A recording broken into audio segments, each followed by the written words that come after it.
Hello good morning friends. आप सभी का स्वागत है आपके अपने चैनल संपूर्ण इंग्लिश में। तो दोस्तों, आज की इस वीडियो में हम हिस्ट्री के एक ऐसे इम्पोर्टेंट टॉपिक को कवर करेंगे जो न केवल आपके हिस्ट्री ऑनर्स के सिलेबस में दिया हुआ है, बल्कि आपके हिस्ट्री सब्सिडी सिलेबस में भी इसका मेंशन है। तो आप इस टॉपिक को ढंग से पढ़ना, यहाँ से क्वेश्चन बहुत सारे बनते हैं और अगर बनेंगे इस टॉपिक से रिलेटेड तो इस वीडियो से बाहर नहीं आएगा, ये मैं बार बार कह रहा हूँ। और मेरा टॉपिक क्या है?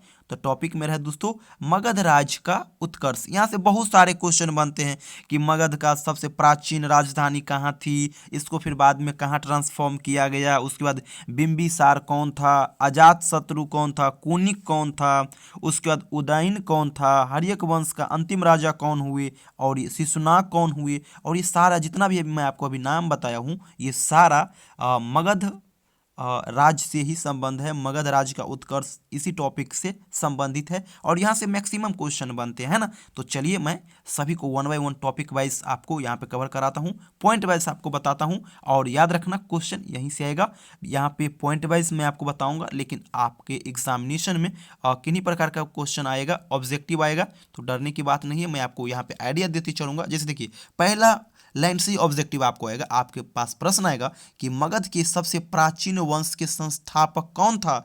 तो कौन था दोस्तों? आपके पास ऑप्शन बहुत सारा रहेगा, जिस ऑप्शन में से आपके पास एक यह भी रहेगा, है ना। तो ये आप याद रखना। इसकी राजधानी गिरी ब्रज, और जिसका राजधानी कहाँ है दोस्तों? गिरी ब्रज, जो कि अब राजगिरी कहलाता है।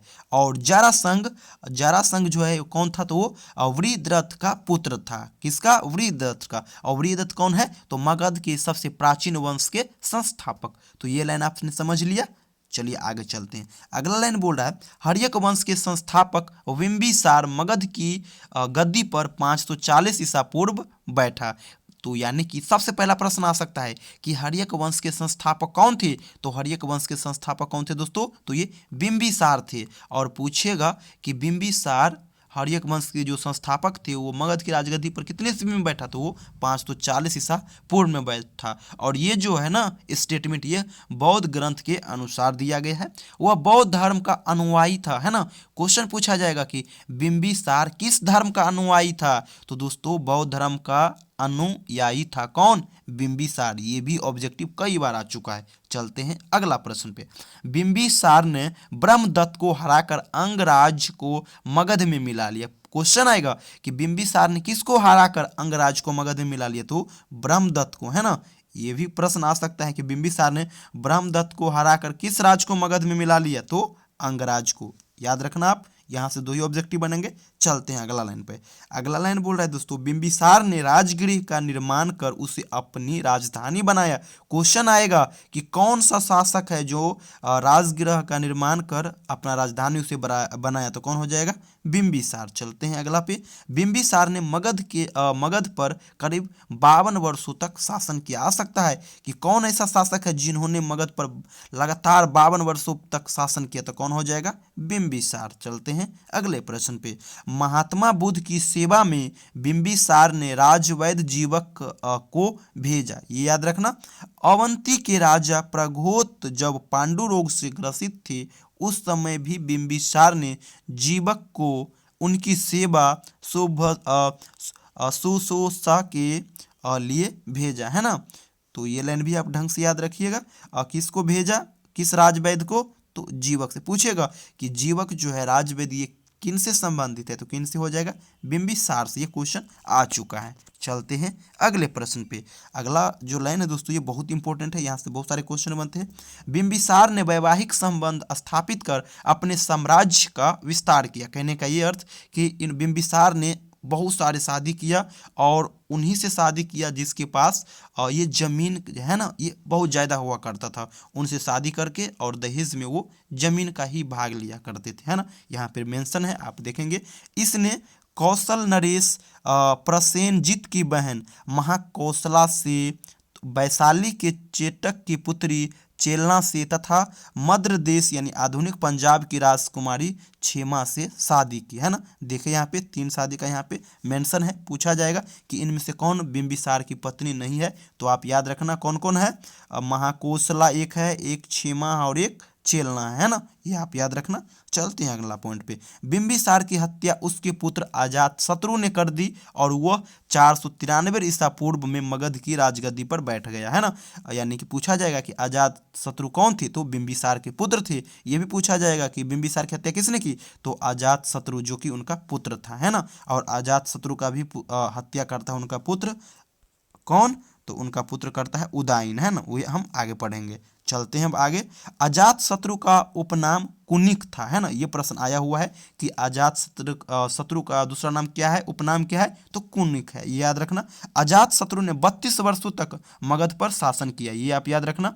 चलते हैं आगे। अजातशत्रु प्रारंभ से ही जैन धर्म के अनुयायी थे, यानी कि अजातशत्रु जैन धर्म के अनुयायी थे, लेकिन बिंबिसार किस धर्म के थे, तो बिंबिसार बौद्ध धर्म के अनुयायी थे, है ना। ये आप याद रखना। ये बहुत क्वेश्चन यहाँ से बनते हैं, इसलिए मैं यहाँ पे आपको लाइन बाय लाइन बताने का ढंग से कोशिश कर रहा हूँ, है ना। चलते आगे।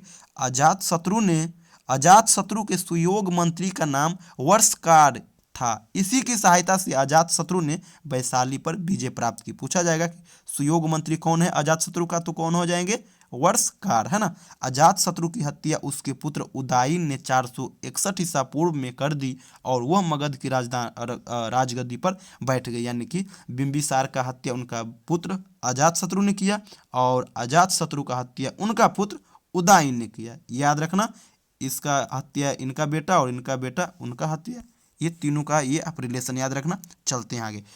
उदयन ने पाटिल ग्राम की स्थापना की। क्वेश्चन आएगा कि पाटिल ग्राम की स्थापना किसने की, तो उदयन ने। उदयन कौन है, तो अजातशत्रु के पुत्र और बिंबिसार के पोते, याद रखना आप। उदयन भी जैन धर्म का अनुयायी था, है ना। ये तीनों याद रखना कि उदयन भी जैन धर्म के अनुयायी थे, अजातशत्रु भी जैन धर्म के, लेकिन बिंबिसार बौद्ध धर्म के थे, है ना। चलते हैं आगे। हर्यक वंश का अंतिम राजा उदयन का पुत्र नागदशक था, यानी हर्यक वंश का जो सबसे अंतिम राजा कौन बना, तो उदयन का पुत्र नागदशक। ये याद रखना, ये क्वेश्चन आ चुका है एलएनएमयू में, जो मैं आपको यहाँ पे बता रहा हूँ ना, मैक्सिमम क्वेश्चन आए हुए हैं। और नागदशक को उसके आमात्य शिशुनाग ने 412 ईस्वी पूर्व में अपदस्थ करके मगध पर शिशुनाग वंश की स्थापना की, ये याद रखना। चलते हैं आगे। आगे पर बोल रहा है शिशुनाग ने अपनी राजधानी पाटलिपुत्र से हटाकर वैशाली में स्थापित किए। यानी क्वेश्चन आएगा कि कौन ऐसे शासक है जिन्होंने अपनी राजधानी पाटलिपुत्र से वैशाली कर लिया, तो कौन हो जाएगा, शिशुनाग। आगे। शिशुनाग का उत्तराधिकारी कालाशोक पुनः राजधानी को पाटलिपुत्र ले, यानी पुनः वो वैशाली से पाटलिपुत्र ले आया। कौन, शिशुनाग का जो उत्तराधिकारी था कालाशोक ओ। शिशुनाग वंश का अंतिम राजा नंदीवर्धन था, ये आप याद रखना। शिशुनाग वंश का अंतिम राजा कौन था, नंदीवर्धन था। और हर्यक वंश का अंतिम राजा कौन था, उदयन का पुत्र नागदशक, ये आप याद रखना। चलते हैं आगे।